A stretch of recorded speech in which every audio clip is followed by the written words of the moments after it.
Oh, goodness. All right, you settle in. Can you see yourself? What do you think? It's back. There you go. Then folks can see you. Who's that? You hear our friends? Hi, Kim. Welcome, welcome. Folks are going to start tuning in. And this morning we have Violet. Violet has been out and about for a little bit, but she's missing folks, so she's definitely tuning in to what's going on the screen, the little hearts and likes and things like that. Hi, Donna Marie. Hi, Carolyn. Welcome, welcome, everybody. Good morning. Happy Saturday. We're going to spend it this morning with Miss Violet, who is our turkey vulture. Yes, indeed. Deacon's buddy, indeed. Violet is quite fond of Deacon. Hi, Charlie in South Portland. Welcome. Violet says good morning. Right now she's watching a chipmunk run behind her. Good morning, good morning. What do you see over there? I think the chipmunks know that they're safe because she will not catch them and kill them. She just can't do it. Charlie, she did get hurt. So this is Violet. I will start out with introducing her. We have quite a few people tuned in, and I'll probably repeat myself a couple times, and that's okay. Right now she's nibbling at me. Violet is a turkey vulture. She came in to us let's see, I wrote it down so that I wouldn't get it wrong, because I always think you came in earlier. Oh, I had it right. 2016, And she came to us from the Cape Wildlife Center. And so she had been hit by a car, unfortunately. One of her wings doesn't really function anymore. Good morning, Sue. And so she lives with us because she doesn't have any flight. So she lives with Dante. She is Dante's roommate. Oh, Kevin, thank you so much for donating. That is incredibly helpful. We very much appreciate it. Right, Miss Violet? If Violet were to get so excited about donating, she does something that's really gross, which is kind of funny. We'll talk about that in a minute. So she did come to us. She's the first turkey vulture that we have ever had here as an ambassador. So she's really, really special in a lot of levels. Let's see. Andrea. Hello from Marty and Andrea from Hampton. Bertram feeling left out? Yes, Bertram is... Yes, you can hear him in the background. Hey, Kim Andre. Good morning, Kim. Good morning, Kristen. I know you missed that beautiful lady. Kim got to experience her when we were just starting to get her trained up and things like that. She's the first turkey vulture we've had. Good morning from Chicagoland. Holy cow. And she's unique. I never knew how smart and beautiful and intelligent and funny vultures were. She's like, stop, keep going. So she is just magnificent. And she's only, let's see, so in 2016, she was a first-year bird. So she's about going on 5. They can live to be, I met one down at Drumlin Farm, and he was admitted there in 1978. So he's in his 40s, and he's retired, but he's still cooking around, and sort of runs the place. He's just magnificent. So what an amazing bird, and also what amazing caretakers to be able to keep that bird happy and content. Miss Ma'am, speaking of happy and content, someone's getting snicket. He's not as beautiful as you. You are beautiful. You are. I won't talk about other vultures. I'm sorry about that. Hello, Sam. Welcome, welcome. So like I said, she did come to us because she was hit by a car. She is the first turkey vulture we've had as an ambassador. They are a long-term commitment because they can live into their 40s. In the wild, you're looking at probably 10 to 15 as a maximum age. Even though they don't hunt their food and things like that, they still are, susceptible to, especially, good one, rodenticide, lead poisoning, and things like that. And they also sometimes get struck by vehicles, like we have with Miss Violet here.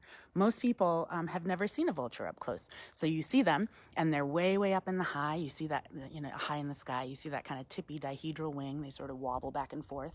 What they're doing is they're coasting along those beautiful warm currents and thermals.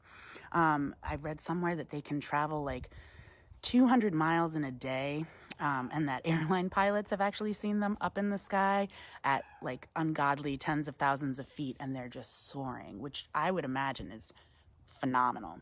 But most people have never seen them up close. She's being a little shy this morning. Good morning. There, see?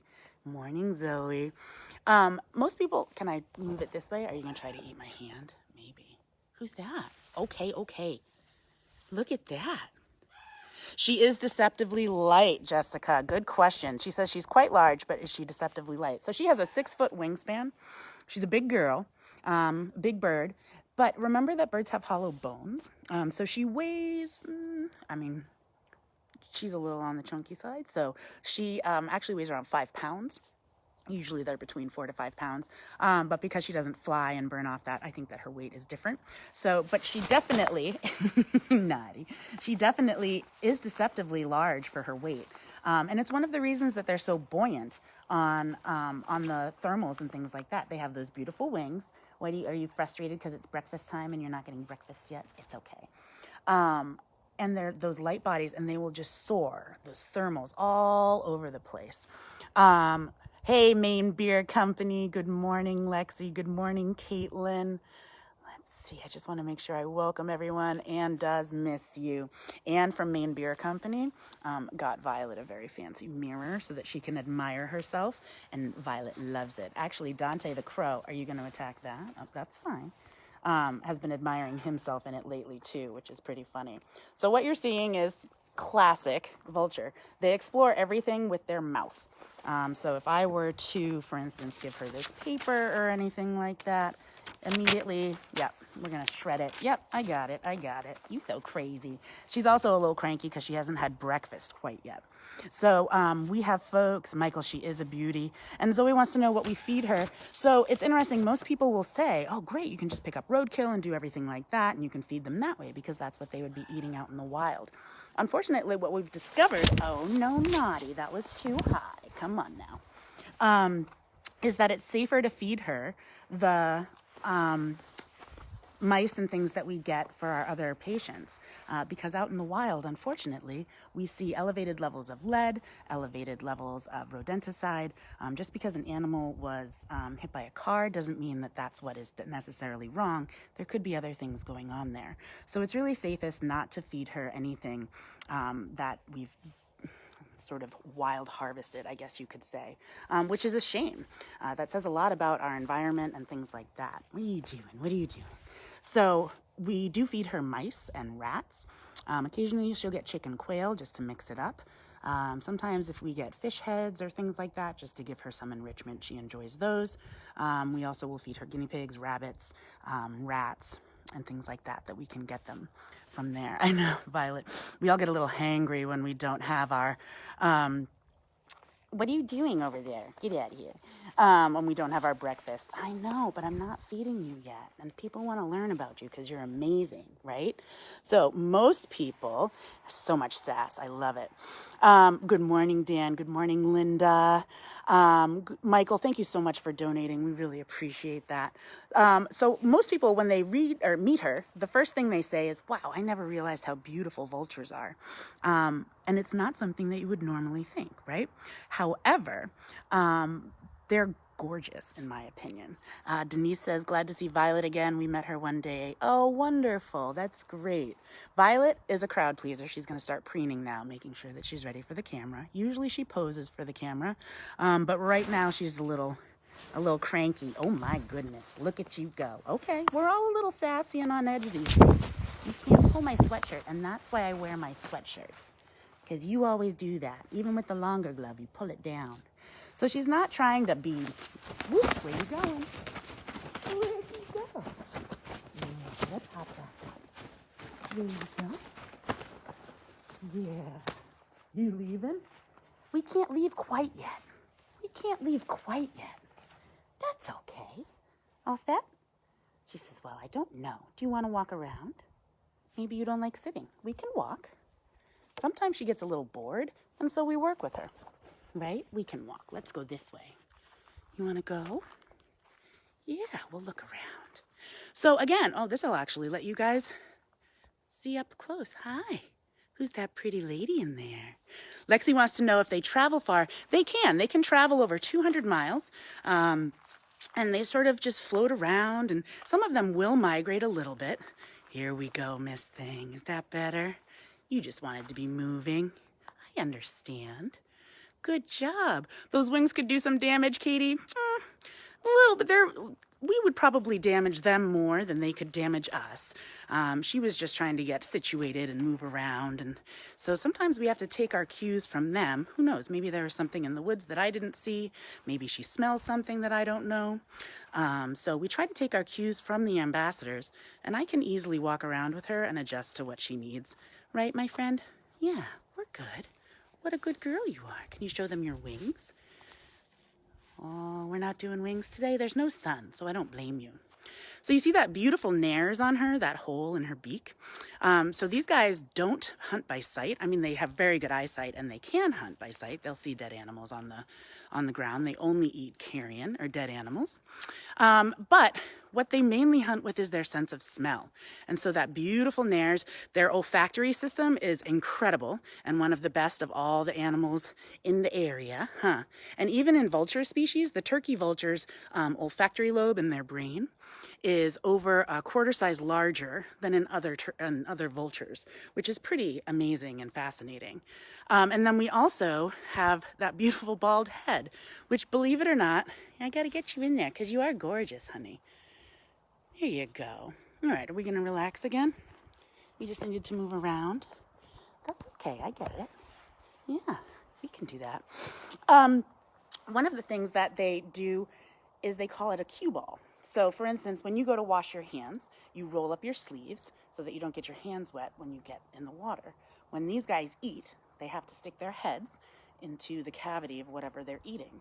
And they don't want to get their feathers messy. So they retract or sort of pull back the muscles on their head and the feathers, and they cue ball, and then they go in and they eat, which I think is rather amazing and pretty cool.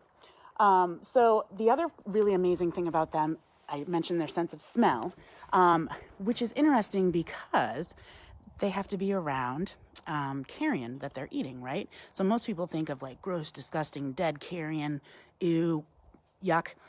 Mark Pokris from Tufts gave me a perfect example, and I love it, and I still use it to this day, is that, different people like different ages of wine, right? So I love thinking of these guys as like, oh, well, we can't, I don't want that one. It's too old or it's too young or it hasn't ripened or whatever else. They prefer fresh carrion so they can smell a dead animal and the gases that come off of them. Oh, big yawn, good girl. For within 12 hours of the animal passing away. And they usually prefer to have pretty, I don't want to say ripe, pretty fresh, that's awful, sorry guys, pretty fresh carrion. They don't like gross, disgusting, rotting things. They will eat it if they have to. However, but the other trick of that is that they're not very strong. Their beak is strong and very sharp. I'll have a bruise where she was nibbling on me. But they have to wait until they can get into the carcass too. So these feet are not very strong. They can't rip and shred and do things like that. So it's an interesting balance. They sort of have to balance their lives out in the wild, which is kind of amazing. Trice is asking, where do they roost and make nests? And we're going to move again. I can move again. That's okay. So these guys are super fun to watch. You will see them roosting in tall pines, and you'll often see them with their wings out. Are you going to show wings? You're just going to hunker? Okay, that's okay. Actually, let me see if I can show you her wings up close because the coloration is beautiful. I'm just going to, yeah. So most people don't realize that there's sort of a brownish, iridescent, and then she's got, I don't know if I can show it. Oh, I was going to show your fuzzy bum. That's okay. What do you think?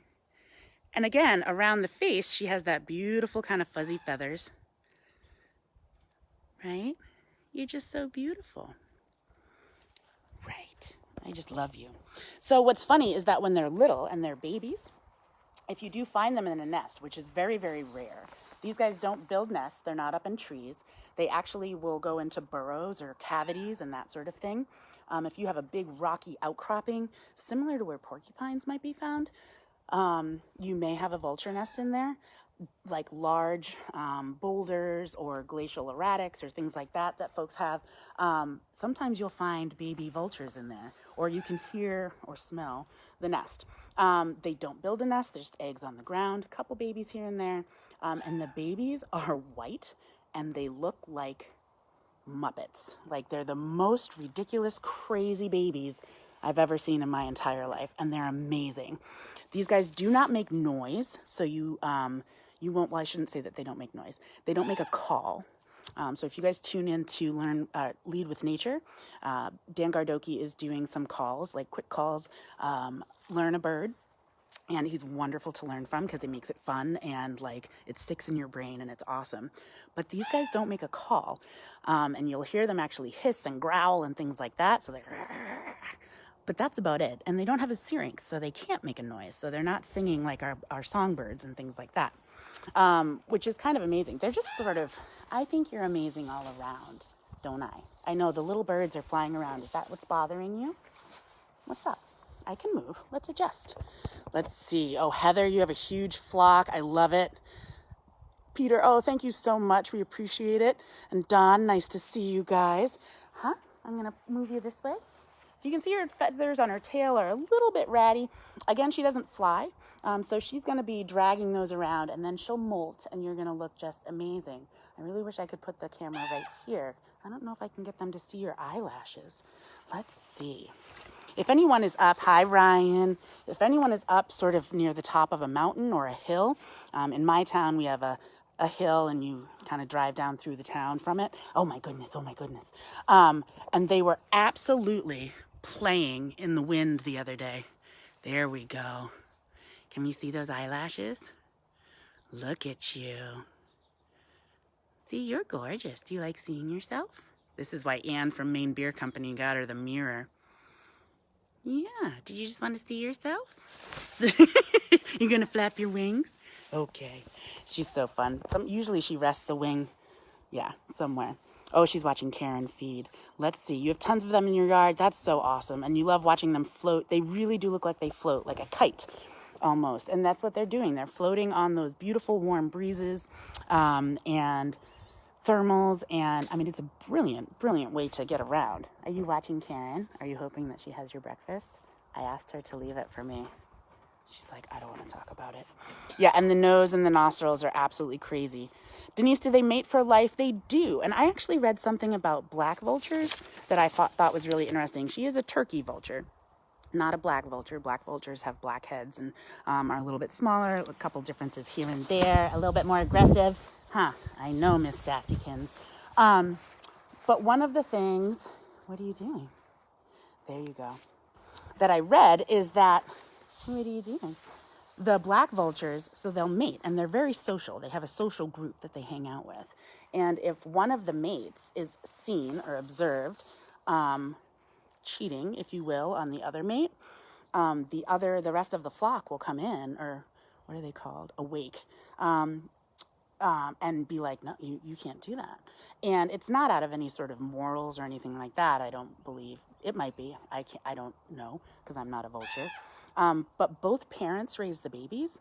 And so I think more than likely what it is just like hey, you're not going to help our babies and our species if you don't get your act together. Right? Yeah, Miss Thing. Oh, Bertram is still going. Hi, Mandy. Thank you so much for visiting. You hiked a small mountain. Oh, Zoe, that's amazing. When you can almost hear that their wings when they cut through the wind like that. It's absolutely beautiful. And Tara, absolutely, just like the dinosaurs of old. Where are you going, Miss? All right, we're back again. You just wanted to go for a little flap. Are you getting frustrated? Oh, my goodness. Okay, we'll answer just a couple more questions, and we'll go from there, okay? Oh, so her Latin name, here's a fun fact with scientists. Her Latin name is Cathartis aura, and it means cleansing breeze, because they are so important to cleaning our environment.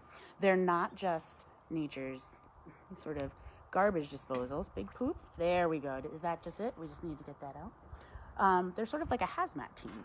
So they can eat things like anthrax and rabies, and their system is so strong that it will actually kill the pathogens, which is also amazing. Do you see her? Do you see her foods? She's like, Karen, she hasn't let me eat yet, Karen. It's terrible. Oh, are you playing? I don't know if you can see her posturing. You're a goof. She's trying to get Karen to play with her. She loves when folks come in. So you see that sort of hunker down with her shoulders. That's her play posture. It's also usually followed by her chasing you around because she thinks that's hilarious. So are you trying to play? Karen is working, and then we will do breakfast and you can play. You are a silly girl. She loves doing tug of war, things like that. She is very social, very funny. And she gets jealous if someone else is getting attention, which is kind of funny because she lives with Dante, who also gets jealous. It's true. No, I don't like that. Thank you. Hi, Cash. So the other thing that vultures are known for, there's sort of 3 P's. The first is puke. So if she gets nervous or scared, she will projectile vomit. And this works for her in 2 ways. 1, nobody likes to be projectile vomited on. 2, when they eat their food, if they're on a carcass, and they eat so much that they get, like we do after Thanksgiving dinner, they're so heavy they can't fly away. So if they projectile vomit, all of a sudden they're lighter and they can take off. The second thing that they do for peas is pick, and that is they get observed picking their nares. I mean, that big, it's true. You don't. I've never seen you do it. But they use those little tiny claws. I wouldn't call them talons. If you're in a carcass, she's going to get things stuck up in those nares. It's true. Even a lady like yourself. So they will pick. Kids love that. And the third thing is poop. And the poop is kind of amazing. And it's always a mind blower for the kids. Do you see Karen again? Is it so exciting? She has water. The poop is multifold. 1, they'll poop on themselves, or pee, usually it's urates, on their feet to cool off in the summertime. The second thing they do is that if they're standing on a carcass, they will defecate or poop on their own legs. And it's almost as like hand sanitizer, right? Can you imagine? Your built-in hand sanitizer. Girl, you're just amazing. So those are the 3 P's of our vultures, and they're just phenomenal. Oh, Maureen, you counted 43. Aren't they amazing when they get together in those big kettles? Oh, the foster chick did really well, Tara. Thank you for checking in. And no, Miss Kate. No. Too naughty. So I should say she was a foster mom for the first time this year, which was pretty neat. The baby taught her some naughty habits, which we enjoyed very much. And then they sort of disappeared when she was done. And Dante missed her terribly, but she was a wonderful foster mom. I don't know if you've been following our great horned owlets that are inside, but they are also in the imprinting phase. So we're being extremely careful not to expose them to our face or our voice or anything like that. It's imperative that you do that with these birds. Otherwise, they just spend their whole life confused, and it can actually lead to their detriment. So vultures, oh, big yawn. Vultures are incredibly intelligent and also are very social. So having a foster vulture is very, very important. And you did a wonderful job your first time. Oh, yeah, do you see her? She sees Karen. Look at her. She puts her tail up for you and everything. Is that Karen? Do you love her? Maybe I won't give you your breakfast. You want Karen to give you your breakfast? She's like, girl. Hey, girl. Hi, friend. What are you doing? What are you doing? I know it's exciting. Are you excited? Oh, that's nice. Here, you don't have to turn around. I'll turn you. There she goes. She's like, okay, I'll see you in a minute. I'm so excited. It's so cute. So you can see she recognizes individuals. She knows Karen. She knows me. She knows folks. She also knows that Karen's carrying the food basket. That's always a bonus for her too. A gathering. Oh, Maureen wants to know if a gathering of turkey vultures is called a kettle. So a flock of turkey vultures, if you will, is called a group of them is called a wake. So they're all sort of sitting together. A kettle is when they're getting ready to, there's just a lot of them in a migration pattern, or they're flying around. So I guess a wake would be a kettle? No. A kettle. It's like a square and a triangle. Or sorry, a square and a rectangle, like one is one, and that sort of thing. Right, Miss Thing? Are you watching Karen going again? You're so fun. I did want to show you guys these skulls, because I think that it's a very cool aspect to look at. So our noses, if you look at our noses on a skull, you don't see our noses. There's just a hole there because it's cartilage, right? But these guys, their beak is made of bone, as you can see. There's a sheath that goes over it, but you can see that huge nares. The one in the front is a artificial condor skull. The one in the back is actually a turkey vulture skull. You can turn them around again so you can see the difference.